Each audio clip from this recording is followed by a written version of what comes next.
Greetings. My name is Jim McLaughlin, and I'm here with Mark Rowley, John Dieringer, and Daniel Greene, and we're talking about what S Corp owners need to know to avoid an audit from the IRS. And if you're an S Corp owner, I'm sure that's something that you want to avoid. Let me introduce Mark and the rest of the team. So Mark Rowley is the owner or co-founder of R&R Payroll Services. He's been working in Temecula since 2012, but provides payroll services to small businesses from coast to coast. In addition to providing multi-state payroll services, R&R also provides certified payroll and support for prevailing wage contractors.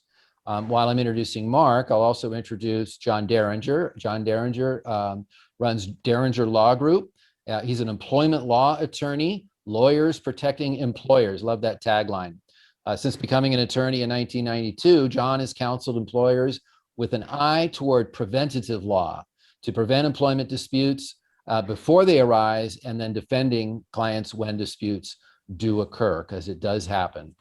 And we have Daniel Greene. Daniel's a CPA, and he's a partner at Greene, Dorff and Associates. He's been providing accounting services to businesses and individuals for the past 16 years in private practice, and has a total of 28 years in service. I will be providing all the contact information at the end of this video so that you can reach out to them directly should you be so inclined. I am a partner at Effective Action Consulting. We provide transformational business consulting to businesses all over the land, all over the continent, really, and even in Europe and Australia on occasion. So we're kind of worldwide.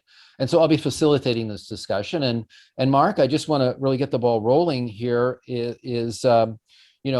What is it that S Corp owners need to know about payroll that they may not actually be either know about or be applying to their business? Well, hopefully whoever set their S corporation up would have notified them that as an officer they're supposed to be on payroll. Oftentimes people will either procrastinate or have some fears and not take that initial step in getting set up and running. Okay, so the owners or the officers need to be on payroll themselves. That is correct. Okay. And as somebody who does payroll for businesses, you're seeing that that's not always the case. True.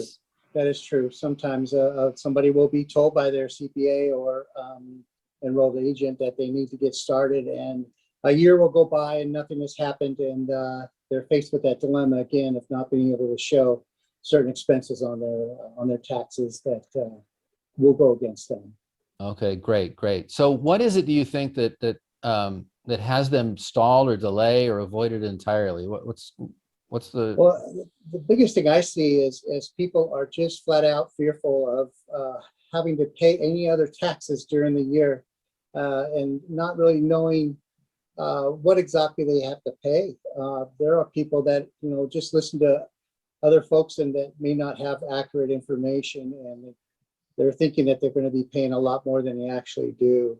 When you add it all up as a single S Corp officer payroll, you will be paying both sides of the Social Security and Medicare, and also you'll have to pay onto the unemployment insurance for whatever state you're in. But it's usually around 20% taxes. But after you reach a certain benchmark throughout the year, it drops down to about 15%. It's unemployment insurance and training tax goes away. Okay, so the disincentive is that it seems like they have to pay more in taxes to do that. It feels that way to them, but it does benefit them on their tax return and in other ways. I'm sure Daniel will be able to explain that. Okay, well, great. Why don't we bring Daniel in? Daniel, do you want to make a comment on that? Well, other than being a requirement, it's an IRS requirement that you, as the owner, employee of the S corporation, you are required to have a payroll, to be on payroll. It's also a red flag on an audit if they see an S corporation's return that doesn't have owner's compensation. There's a specific line on the return for owner's compensation. If they see that it's blank, it's a red flag, and you're more likely to be pulled for an audit. Mm.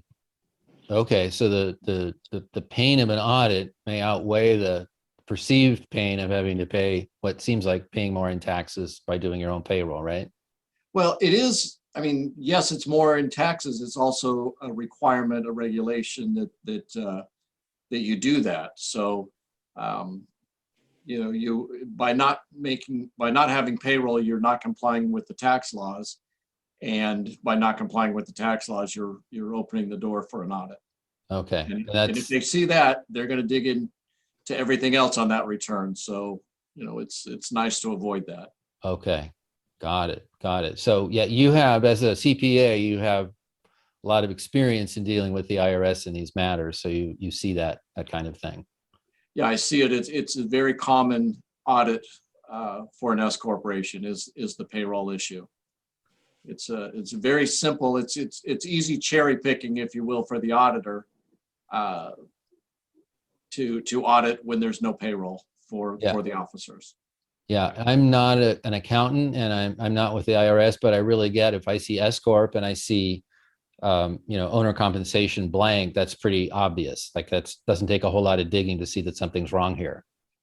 Yeah, first month IRS auditor can see that. And now choose your audit. Yeah. Okay.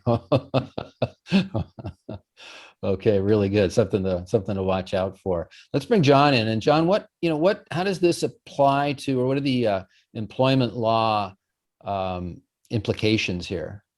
Well, on the employment law side, employment law obligations are premised upon the number of employees, a lot of times for those smaller and medium-sized companies. So as you're putting individuals on payroll, which is where the headcount starts for these obligations, such as the discrimination rules may be much different for those with 4 employees as opposed to 5 or more employees, or even minimum wage. Minimum wage has that 25 employee threshold. If you're putting more workers on payroll, which is where the headcount starts, you may shift over into a heightened obligation on those employment laws. Got it. Got it. Wow. Well, if as a viewer, your head is starting to swim with all of these details, this is why we have experts in fields in this area to sort this out for us and help keep us out of trouble. I know nobody wants to have to deal with employment law issues. Nobody wants to deal with taxes. Of course, we want to deal with payroll because we want to, compensate our employees. And it's very important to compensate ourselves in a law-abiding way so that we don't put our businesses and our families at risk of paying a much higher fine for going outside the law. So I hope this has been useful for you as a viewer. I also want to give everybody an opportunity just to say any final words there. Mark, is there anything you want to add to this? And by the way, Mark is my payroll guy. Daniel is my CPA and My payroll guy. What's that? I was going to say, Mark's my payroll guy too. Yeah, and I haven't yet had the opportunity to have John represent me in business yet, but I know where to go. So that's why we're providing this to you, to give you some access to resources. And again, I'll be providing the contact information at the end of this video so that you can, get your questions answered, like the what ifs and the how abouts, and take advantage of their expertise. I know they'll each be very happy to help you and in that endeavor. So again, any other thoughts from the panel? It's very easy to get set up. All you do is to give us a very minimal amount of information, and we do the keying from here. We make it simple for you, and we don't make you do your own payroll at home or in your office. We will take care of everything from here. Yeah, very important to outsource your payroll. That's something, focusing on your business, not on the administrative functions as much as you can. So highly encourage you to reach out to Mark as well as Daniel and John when the need arises. Anything else for John? Johnny, do you want to? I think that was about it. I don't have much to say about taxes, or we don't do our payroll here either. So, well, thank you for your contribution. And Daniel? I was going to say, we use Mark. We refer Mark to all of our clients. His service and his just professionalism can't be beat. Mhm. Agreed. I highly recommend them. And avoid an audit. Pay yourself if you're an S corporation owner. Okay, very good. Well, there you go. There's your marching orders. Get in touch with Mark on your payroll needs, and we'll see you on the next video.